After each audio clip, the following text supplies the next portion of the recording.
तो दोस्तों आज हम सीखेंगे भिन्न को प्रतिशत में चेंज करना। हम पिछले वीडियो में सीखे थे कि प्रतिशत से भिन्न में, आज भिन्न से प्रतिशत में। ठीक है, इसके जो बेसिक टिप्स हैं उसको हम पढ़ते हैं और समझते हैं।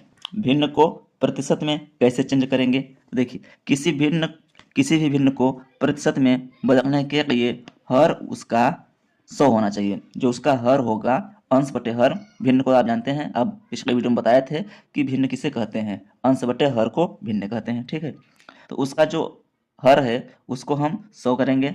इसके लिए भिन्न के अंश व हर में 100 से गुणा करेंगे। ठीक, अंश व हर में 100 से गुणा करते हैं। फिर देखिए, कुछ इसके जो पिछले वीडियो में बताया था उसको आप देखेंगे तो अच्छे समझेंगे क्या कि हर के 100 की जगह हम प्रतिशत का चिन्ह लगाते हैं। जैसे देखो, इस प्रतिशत का हम मतलब बताए थे आपको क्या कि होता है 1/100। इतना आप जानते हैं, 1/100 होता है। तो जब हम इसको भिन्न से प्रतिशत में चेंज करेंगे तो क्या करेंगे, मानो एक क्वेश्चन देखते हैं ना। 1/4 ये क्या है, भिन्न ना। 1/4 क्या है, भिन्न। अंश बटे में हर। ठीक है, अंश बटे में हर, ये क्या है हमारा, भिन्न। तो 1/4 को हम भिन्न में अगर चेंज करेंगे तो क्या, ऊपर हम बताए थे कि 100 का ऊपर नीचे गुणा करते हैं। तो 1/4 गुणे 100/100। ठीक है, अब देखो, अब इसको काट देते हैं ना। 4 एकम 4 और 25 चौका 100। ठीक, 4 एकम 4 और 25 चौका 100। तो हमारा बन के क्या आया, 25/100। अब जो 25/100 है, यही बात हम क्या कहते हैं कि हर के 100 की जगह हम प्रतिशत का चिन्ह लगाते हैं। ठीक है, तो देखो, इस 100 को अगर हम ऊपर ले जाएंगे तो क्या हो जाएगा हमारा 25%। या हम इसको क्या कर सकते हैं, 25% है ना, तो इसको हम भिन्न में अगर था जैसे इधर, तो हम 25/100 वही चीज है, भिन्न में चेंज हो गया है। ठीक, तो देखो, अगर ऊपर जाएगा तो 25% हो जाएगा। अब इस 25% को हम अगर फिर से अगर हम भिन्न में चेंज करना चाहेंगे तो पिछले वीडियो में से किए थे उस तरह से कर सकते हैं। और अभी हम क्या कर रहे हैं, भिन्न को प्रतिशत में चेंज कर रहे हैं। तो हमारा 25% हो गया। ठीक है, 1/4 को अगर हम प्रतिशत में चेंज किए हैं तो हमारा कितना आया, 25%। इस प्रतिशत का मतलब ही होता है क्या, 1/100। ठीक है, अब इसके आधार पे हम और कई क्वेश्चन देखते हैं जो आपको सभी डाउट क्लियर हो जाएंगे। ठीक है, आइए आगे बढ़ते हैं। तो बच्चों, ये आ गया आपका क्वेश्चन आपके सामने।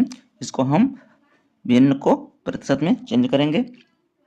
अब देखो, क्वेश्चन दिया है 1/10। क्या क्वेश्चन दिया है, 1/10।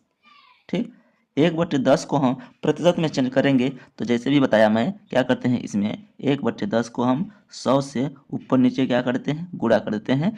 तो अब इसको हम काटपीट करते हैं। ठीक है, अगर जिसको काटपीट करने नहीं आता है वो कमेंट करके बता देंगे तो हम एक उसका वीडियो बना देंगे कैसे अंकों को काटा जाता है। देखो, 10 एकम 10 और 10 दहा में 100। ठीक, जब भी काटेंगे तो तिर्यक काटते हैं। 10 एकम 10, 10 दहा में 100। तो हमारा क्वेश्चन क्या बचा है, अब इसका 1 और इंटू 10, 1 और 10 का हम गुणा करेंगे तो 10 आएगा। 10 अपान में क्या बचा है, 100। ठीक, अब देखो, अभी मैं पीछे बताया था ना कि परसेंटेज जब लगाते हैं तो ये ऊपर जाता है, यहाँ क्या हो जाता है, परसेंटेज हो जाता है। जैसे कि 10, ये क्या हो गया हमारा, प्रतिशत, प्रतिशत का चिन्ह। अब जिसको हम हटाएंगे तो क्या बन के आएगा हमारा, जैसे पीछे बताया था ना कि अगर ये प्रतिशत का मतलब क्या होता है कि 1/100 यही होता है। तो ये चेंज हो गया हमारा। ठीक है, अब इसको बहुत ईजी है। तो 10 दहा में 100 काट देंगे, 10/100 बचेगा। अब इसको ऊपर ले जाएंगे तो परसेंटेज का चिन्ह लगेगा। और हमें करना ही यही है कि भिन्न को प्रतिशत में चेंज करना है, भिन्न को प्रतिशत में चेंज करना है। तो हम ज़्यादा कुछ नहीं करेंगे इसमें, बस 10 दहा में 100, 10 का बचा और नीचे 100 बचा, और इसको परसेंट में चेंज करेंगे तो हो जाएगा हमारा 10%। ठीक, अब देखो, इस परसेंट का मतलब होता है 1/100। इसी प्रकार और क्वेश्चन है, एक क्वेश्चन और मानो, जैसे दे दिया हमारा क्या, 2/4 ना, दे दिया कितना, 2/4। तो 2/4 को हम क्या करेंगे, 100 से ऊपर नीचे गुणा कर देंगे, काटेंगे। 4 एकम 4, 25 चौका 100। तो हमारा क्या बचा है, 2 गुणित्ते 25/100 ये बचा है। तो हम इसका क्या करेंगे, ऊपर नीचे गुणा कर देंगे। ऊपर का नीचे तो कुछ बचा ही नहीं है, तो ऊपर हम गुणा करेंगे तो 25 दूना क्या हो जाएगा, 50। 50 बटे में 100। तो अब 50/100 बचा है, इसको हम ऊपर ले जाएंगे तो हमारा क्या निकल के आएगा 50%। ये हमारा क्या होगा आंसर। ठीक, देखो दिया है 3/4। अब इसको हम करेंगे 3/4। इतना अगर आपको कंफ्यूजन होगा कि ऊपर नीचे क्यों हम 100 से गुणा कर रहे हैं तो मत करिए, आप डायरेक्ट कर सकते हैं। कैसे? 3/4 गुणते बस 100 से। एक गुणा में हम एक बार 100 से गुणा करेंगे और डायरेक्ट काटेंगे, को हम 100 को भाग देंगे तो देखो 4 एकम 4 और 25 चौका 100, 4 एकम 4 और 25 चौका 100। तो हमारा बचा क्या 3 गुणते 25, 3 गुणते 25, 3 गुणते 25 जब बचा है तो देखो 25 तियां कितना हो जाएगा 75।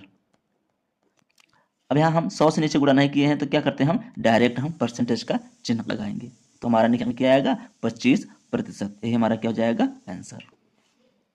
आप ऊपर नीचे 100 से गुणा मत करिए इधर जो किए हैं, क्योंकि कंफ्यूजन कर रहा है आपको तो कोई बात नहीं है। उसका मतलब होता ही है कि 1/, देखो 1/100 परसेंटेज का मतलब होता है कि इसमें हम 100 हैं, इस 10 में हम क्या है इसके भाग में 100 हैं तो 1/100 हो जाएगा। आप उतना मत करिए, बस एक बार 100 से गुणा करिए और उसको काटिए। दूसरा क्वेश्चन दिया है 1/25 दिया है। क्या दिया है 1/25। अब 1/25 को हम सेम उसी प्रकार करेंगे जैसे अभी ऊपर कर रहे हैं, क्या 100 से गुणा करके। 100 से गुणा करेंगे तो हमारा क्या बन के आएगा 25 का काटो 100 में भाग दो, 25 एकम 25, 25 चौका 100, कितना बन के आया हमारा 4%। बस और कुछ नहीं करना है ज़्यादा आपको, बस 4% हमारा क्या हो गया आंसर हो गया। ठीक है, एक क्वेश्चन और दिया है 17/50। क्या दिया है 17/50। तो हम 17/50 को हल करेंगे। ठीक है, 17/50, 17/50 को हम 100 का गुणा करेंगे। ठीक है, 100 से गुणा करेंगे तो अब इसको काटेंगे। देखो ऐसे काट दो, 1 0 से 1 0 काट दो, या फिर 50 एकम 50, 50 दूना 100 ऐसे कट जाएगा, या फिर 5 एकम 5, 5 दूनी 10, यहाँ 5 बचा है ना तो 5 एकम 5, 5 दूनी 10। ठीक है, इस प्रकार काट सकते हैं। देखो अगला क्या करते हैं, ऐसे काट सकते हैं हम। अभी तो हम जीरो काट दिए, कोई बात नहीं। देखो 17 में दिया है 50 गुणते 100। अब 50 एकम 50, 50 दूना 100, बस इतना ही करेंगे। ठीक है, 17/50 को 10 का 100 का गुणा करेंगे। 100 का गुणा करने के बाद इसका हम अब जितना बचा है काटने के बाद वो क्या करेंगे हम 17 गुणते 2, इतना बचा है। ठीक है, तो 17 गुणते 2 बचा है तो हम 17 दूना 34, 17 दूना 34, तो हमारा आंसर का बन के आया है 34%। ठीक है, आपको समझ में आया होगा ये हम आशा करते हैं। और जो भी नहीं समझ में आया है आप मुझे कमेंट में बताइए, या इससे संबंधित जो भी क्वेश्चन है आप मुझे कमेंट करके बताइए, मैं उसका सलूशन आपको जरूर दूंगा। धन्यवाद।